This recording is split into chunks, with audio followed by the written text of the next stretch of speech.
Ik mag gaan en staan waar ik wil, wanneer ik dat wil en hoe ik dat wil. Maar er is een deel in Nederland, een groep mensen, die dat niet meer kunnen. En die zitten onder andere, een deel daarvan, zit hier in de PI in Graven. En vandaag gaan we iets bijzonders doen, want we gaan meelopen met Jip.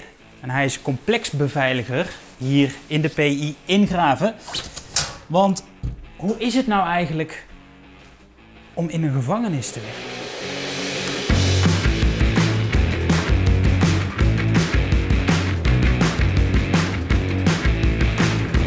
Hey Jip. Yes. Bart, Hi, kijk. Welkom hier. Welkom. Ja, jij werkt hier in de PI. Dat klopt. En wij mogen zo met jou naar binnen. Dat klopt ook. Maar ik ben eerst even benieuwd, wie ben jij? Wat doe jij hier? Ik ben Jip en ik werk hier nu een halfjaartje ongeveer. Kom van de retail af, supermarktwezen. Oh. Dus dat is totaal iets anders dan, Oké. dan hier. Ja. Maar ik vond het tijd voor mezelf om een soort switch te maken, laat maar zeggen. Politiewezen, gevangeniswezen heb ik altijd heel interessant gevonden, altijd wel. En ik dacht, ja, ik neem de gok gewoon, ik waag het er gewoon op, ik solliciteer. Ja. Nou, dan doorloop je een hele procedure en uiteindelijk sta ik nu tegenover jou, dat is eigenlijk het ding. Oké. Ja, en jij gaat ons vandaag meenemen naar... Ik ga je een kleine rondleiding geven. Binnen de ja. muren. Nou, laten we gaan. Is goed. Leuk. Ja, de deur open natuurlijk. De deur open. Alles is hier heel streng beveiligd. Ja. Dat is ook heel Dat moet belangrijk.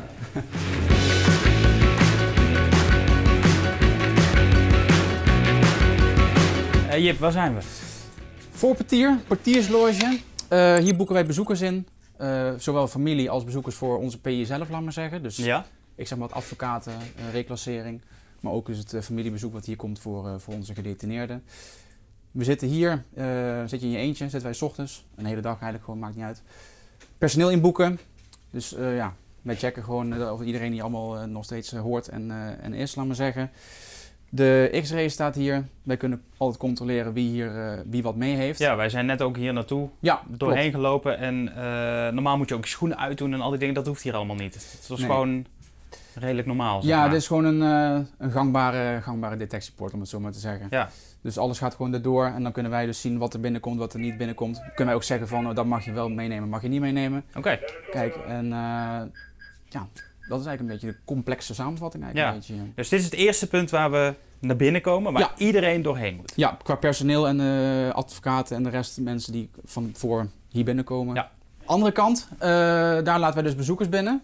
Daar komen dus de bezoekers van de gedetineerden komen er binnen. Daar komt ook de invoer, bijvoorbeeld de kleding die ze komen brengen. De poort wordt daar bediend voor de busjes of andere mensen die naar binnen toe moeten. Ja, om spullen de te grote brengen. poort die ook heel herkenbaar PI is, vind ik altijd. Het is een imposant ding, laat ik het zo zeggen. Ja.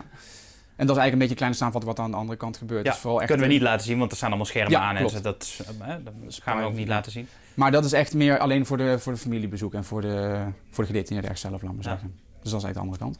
Jij bent hier komen werken vanuit een supermarkt? Ja, klopt. Jij had zoiets van... Ja, totaal iets anders eigenlijk. Ja. Nee, Hoezo? Zoals net ook al zei in het begin, ik had altijd een hele erg fascinatie al een beetje met het politiewezen of het gevangeniswezen van hoe zit het allemaal in elkaar. Ja. En toen stond de vacature open, complexbeveiliger, dat is dus mijn functie. Waar dan tussen stonden zij instroom. En dat betekent dat je dus nog een bepaalde opleidingen kunt volgen om ook die functie echt daadwerkelijk te gaan vervullen. Justitie biedt een interne opleiding van 6 weken waarbij je zelfverdediging leert, rapportages schrijven, een beetje penitentiair recht, dus wat hun rechten ook binnen zijn, laat maar zeggen. Ja. Die begint voor mij volgende week, heel toevallig. Dus is mijn laatste week nu hier. En dan ga ik 6 weken de opleiding in. Maar verder hoe ik hier gekomen ben, gesolliciteerd dan. Nou, dan kom je hier op gesprek. En vanuit daar gaan ze verder kijken wat ze met jou willen. Toen ben ik gebeld van, je bent het geworden. En dan gaat het hele proces een beetje in gang, want je moet een sporttest of fitheidstest, sporttest moet je doen. Psycholoog praten, psychologische test. Een capaciteitentest, dus met vormpjes en cijferreeks en zo gaan ze een beetje kijken hoe jouw hoofd in elkaar zit. Ja. En toen ik die aan het maken was, dacht ik ook van je kun jezelf heel moeilijk inschatten als je dat aan het doen bent, weet je wel. Ik denk, ik weet ook niet wat hieruit komt, ik maak het maar gewoon en ik zie het wel. En ik doorliep het allemaal steeds en het gesprek met de psycholoog ging heel goed. Dus ik denk, ik kom steeds een stuk verder. En toen had ik de sporttest dan uiteindelijk. Ja, dan gaat de hele procedure starten met ook contract tekenen en dat soort dingen allemaal. En dan kun je beginnen. Dan krijg je een rondleiding de eerste dag door het hele pand heen. Want jij zegt net ook tegen mij, ik weet nog steeds niet helemaal waar ik overal... Nee, ja, het is het deurtje open, deurtje dicht, sleutel, het is alles. En dan ga je gewoon beginnen met je mentor, zoals ik net al zei. Die gaat je opleiden op alle posten, langzaamaan. Eerst ga je meekijken natuurlijk, want ja, ga maar eens gelijk wat doen hier. Dat is natuurlijk ook niet handig. Dus je gaat echt eerst meekijken met de post, wat je kunt doen of wat je mag gaan doen. Ja.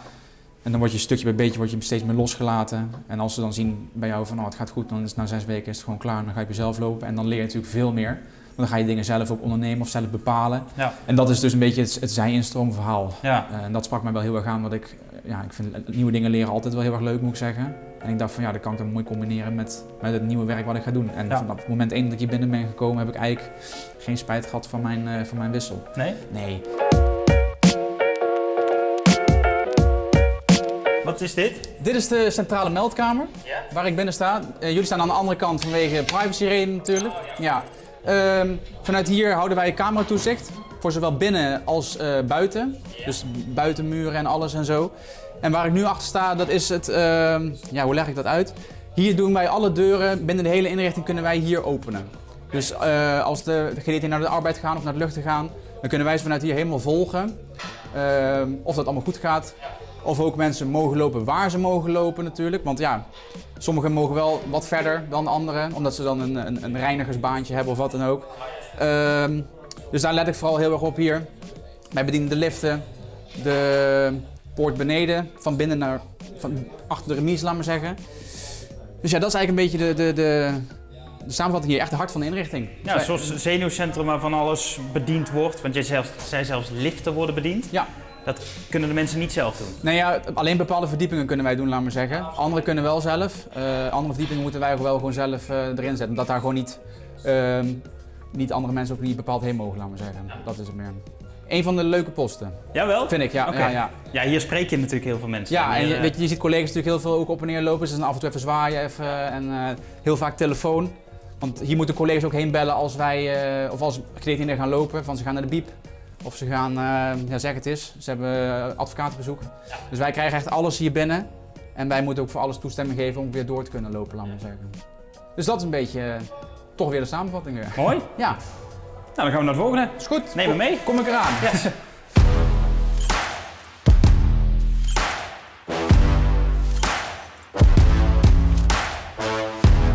Dit herken ik een beetje uit films. Ja, lijkt wel een beetje op, hè? Ja. Nee, dit is een bezoekerszaal, zoals je kunt zien. Bezoek komt aan de linkerkant binnen van waar wij nu staan, laat maar zeggen. Ja, daar. Die kant. En dus het bezoek zal altijd op de gele stoelen plaatsnemen. Dat moet natuurlijk ook om het gescheiden te houden, de gedetineerden en de bezoek. Aan die kant van de deur, daar komen onze gedetineerden binnengelopen. En wij zitten standaard altijd met 3 man hier. Eentje daar in de hoek, eentje op de troon, zoals wij het altijd noemen. En eentje aan de bezoekerskant. Okay. Die haalt en brengt het bezoek ook steeds op. En de anderen zitten gewoon aan die kant met toezicht, laat maar zeggen. Ja. Die zorgen dat de gedetineerden ook weer teruggaan naar binnen als het bezoek klaar is. En dat ook echt daadwerkelijk iedereen weer natuurlijk terugkomt. Want we moeten niet hebben dat er iemand via de verkeerde kant naar buiten loopt. Dat klopt. Dus die zorgt er ook voor dat de gedetineerden naar binnen gaan. Degene die hier zit op de bezoekerskant, die wacht ook echt tot iedereen weer terug is, laat maar zeggen. Dat het ook klopt. En dan gaan pas alle bezoekers eruit. Maar het is hier dus niet zo, even lekker stereotyp, met de telefoons en zo? Nee, het is echt wel gewoon, je zit gewoon face-to-face, om het zo maar te zeggen. Ja. Wat voor ons natuurlijk wel weer een extra stukje oplettendheid geeft. Want ja, wij moeten opletten dat de handen er niet over gaan. Ja, dus hier je mag niet hier overheen. De gedetineerde zit gewoon aan deze kant en die hoort zijn handen gewoon aan deze kant houden. Okay. En de bezoeker zit aan die kant en die houdt zijn handen gewoon, ook gewoon aan die kant. Ja. En in het begin heb je natuurlijk altijd wel korte begroeting van, goh, ik ben er weer, hallo. Maar het is wel gewoon de bedoeling dat je het ook gewoon kort houdt en schappelijk houdt. En dat het gewoon daarna het hele bezoek gewoon rustig is, om het zo maar te zeggen. Ja. Ook mensen met kleine kinderen, een korte knuffel mag. Maar het is niet de bedoeling dat het kind de hele tijd over en weer gaat. Het kind blijft gewoon altijd aan de bezoekerskant zitten. Ja, dus wij zijn echt hier de oren en ogen van de hele zaal, laat maar zeggen. Het is echt goed opletten. En boven waar we net waren, meldkamer, daar kijken ze ook nog mee, want we hebben ook nog camera's hier hangen. Ja, dus we zitten echt wel met heel veel ogen erop. Mocht er iets gebeuren, hebben we in ieder geval altijd genoeg. Is dit dan een van de meest risicovolle plekken? Ja, op zich wel. Want hier ontmoet natuurlijk de buitenwereld, komt hier samen met wat hier binnen zit, laat maar zeggen. Ja, en dat zijn 2 verschillende werelden. En dat brengt nog wel eens wat gevaar met zich mee. Maar ook lang niet altijd. Deze zaal die is speciaal ingericht voor mensen die dus geen bezoek kunnen ontvangen. Ja, dit is een toevoeging eigenlijk op het bezoek. We hebben natuurlijk bezoek beneden en dan hier het beeldbellen. Ja. Het is dus het is een soort of-of, laat maar zeggen. Dus mensen bijvoorbeeld die ver moeten reizen, of hier in Nederland of ergens in het buitenland zitten. We hebben natuurlijk heel veel mensen uit het buitenland hier zitten. Die kunnen dus dan toch mede door dit wel het contact onderhouden met hun familie. Wat voor hen natuurlijk erg fijn is, want ja, als ze geen bezoek kunnen ontvangen, dan liever op deze manier. Of in ieder geval beter op deze manier. Ja, en de laptops die zijn natuurlijk wel zo ingericht dat je alleen kunt beeldbellen. Ja. En niet ondertussen nog andere dingen. Nee, we kunnen niet mailen of naar buiten toe. Nee, het is echt alleen... dat is wel leuk, dat was een vraag die ingestuurd is door een kijker. Hoeveel toegang hebben gedetineerden hier tot bijvoorbeeld internet, telefoon, dat soort dingen? In principe hebben ze wel gewoon een televisie op cel. Die kunnen ze gewoon hebben, daar betalen ze huur per week ook voor. Dat is een kleine bijdrage. Radio hebben ze op cel. En in de biep kun je wel op de computer, maar die is ook vrij beperkt, laat maar zeggen, met wat voor dingen je op kunt zoeken. Dat is echt meer voor ook onderwijsdoeleinden en dingen. En dan natuurlijk beeldbellen om de computer te gebruiken, maar voor de rest, en te bellen natuurlijk op cel. Ja. Ik ben vergeten, maar bellen ook. Maar verder dus geen internet, niet even snel iets googlen of dat soort dingetjes? Nee, het is geen eigen laptop of wat dan ook. Nee, het is echt een beetje basic wel. Maar... Ja. Dus wat dat betreft ook fysiek, maar ook online, afgesloten vanuit de buitenwereld? Ja, dat kun je wel zeggen. Als jij nou vertelt tegen iemand van, hey, ik werk daar en daar, wat vindt jouw omgeving daarvan? Wennen. Ze zijn natuurlijk al heel erg benieuwd naar verhalen, wat ik allemaal meemaak. Kijk, ik mag natuurlijk ook heel veel niet vertellen wat hier gebeurt, want dat is allemaal privacy vanuit binnen naar buiten toe. Ja. Maar je kunt sommige dingen natuurlijk wel gewoon globaal een beetje uitleggen van ik doe dit op een dag of dit houdt mijn functie in. Ja. Mijn ouders vonden het in het begin altijd wel een beetje spannend toen ik hier ging werken, toen ik dat zei. Die zeiden van, is dat wel iets voor jou? Ik zei, nou, dat gaan we meemaken. Ja, je moet toch iets proberen voordat je iets kunt zeggen van, dit is wel iets voor mij of iets is niks voor mij. En uiteindelijk als ze dan af en toe die verhalen horen, die ik dan wel kan vertellen, laat maar zeggen, dan zeggen ze van we zien wel iemand dat je op de plek bent, laat maar zeggen. Dus die zijn positief verrast hoe ik hier rondloop, laat maar zeggen. Ja. Ja.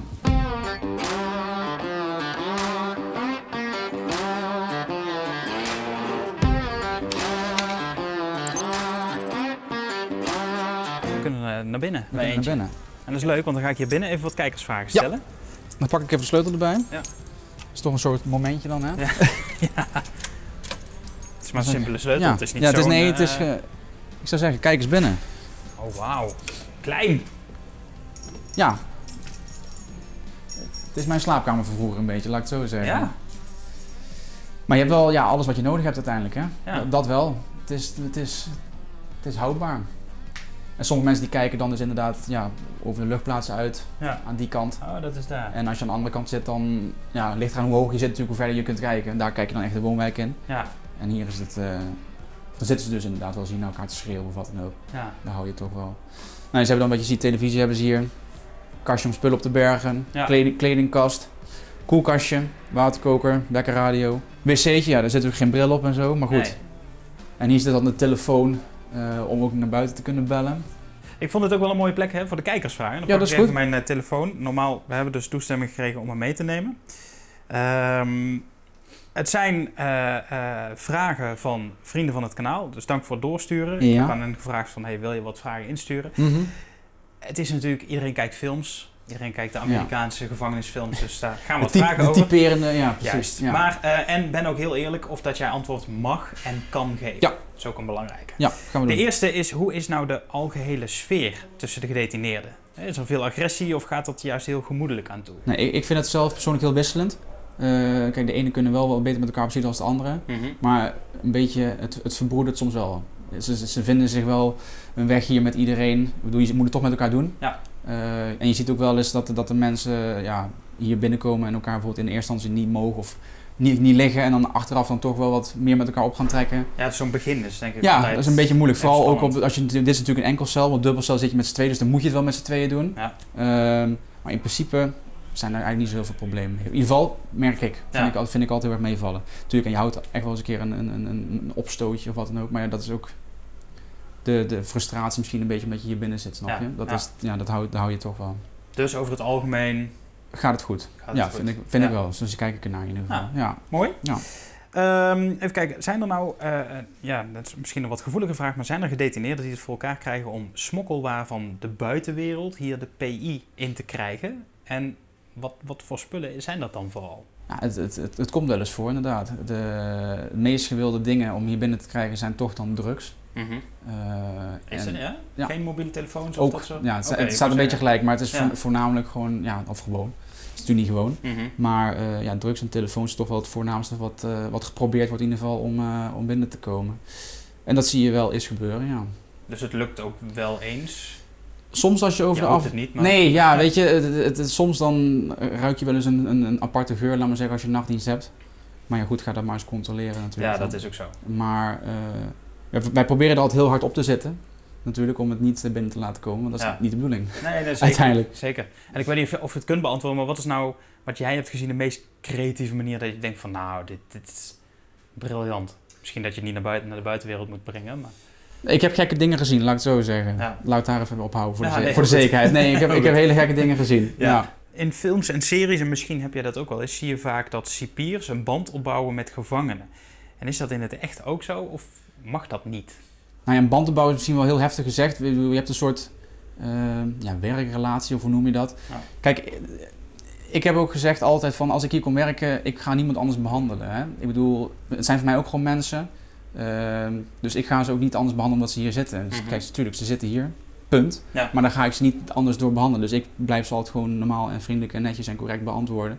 En dan krijg je het 9 van 10 ook gewoon terug. Kijk, sommigen die hebben daar ook helemaal geen zin in. Die maakt ook helemaal niks uit. Die hebben ook niet de behoefte om met mij een heel gesprek te gaan voeren of wat dan ook. Ja. En sommigen wel, die willen wel een keer wat meer praten dan de anderen. Dus op zich hou ik het gewoon menselijk en stabiel. Ja. Noem ik het een beetje altijd eigenlijk. Want is dat voor jou moeilijk om zonder oordeel tegen zo iemand te praten? Nee, dat heb ik eigenlijk ook vanaf het begin af aan gezegd, ook toen ik hier gesolliciteerd heb, van ik ga daar niet anders naar kijken. Weet je, het zijn voor mij net precies dezelfde mensen die ook bijvoorbeeld in de supermarkt rondlopen. Daar zeg ik ook hoi en goeiedag tegen. Ja. En dan doe ik hier net zo. Dus ik heb dat vanaf het begin af aan eigenlijk helemaal niet gehad hier. Okay. Ook om mezelf daar een beetje makkelijker in te praten van, nou, laten we dat maar gewoon niet doen. Want dan weet je niet of ik dit werk moet gaan doen, laat ik het zo zeggen. Ja. Ik hou daar gewoon netjes naar iedereen toe. Vind ik ook leuk. Maar dan krijg je het ook terug, wat ik net zei, weet je. Dan heb je ook gewoon een gesprek af en toe met ze van, over koetje en kalf is dat wel. Maar het is altijd wel gezellig dan. Ja, want de mensen die hier binnen zitten hebben eigenlijk niet echt heel denderende gespreksonderwerpen. Nee, maar soms vinden ze het ook wel eens lekker om zich van zich af te praten. Of dat ze gewoon even een keer wat anders zien. Of dan zijn ze wel even wat chagrijnig over iets en dan kunnen ze het even een keer kwijt. Ja. Ja, en daar ben jij dan voor? Dan luister ik wel een keer naar. Vind ik niet zo erg. Nee, vind ik niet zo erg. Hier erin, daar eruit. Ja. Maar als hun dat oplucht, ja, weet je, dan wil ik dat best doen. Ja. Ja. Wil jij nou samen met Jip hier in Graven of op een andere locatie in Nederland werken bij DJI? Check dan even werkenbijdji.nl voor alle vacatures. En wie weet werk je dan wel hier binnenkort. Of natuurlijk op een andere locatie. Oh, oké. Fijn. En nu? Hebben we nog beeld? Oh ja, daar. Check weetjedatokweer.nl voor meer informatie over deze video's. Daar kun je ook lid worden, net als de mensen die nu in beeld staan hebben gedaan. Dus enorm bedankt daarvoor. Heel erg bedankt de PI in Graven. Bedankt aan Jip. En bedankt voor het kijken, want ik zie je graag in de volgende video. Hoop ik. Nou, oké.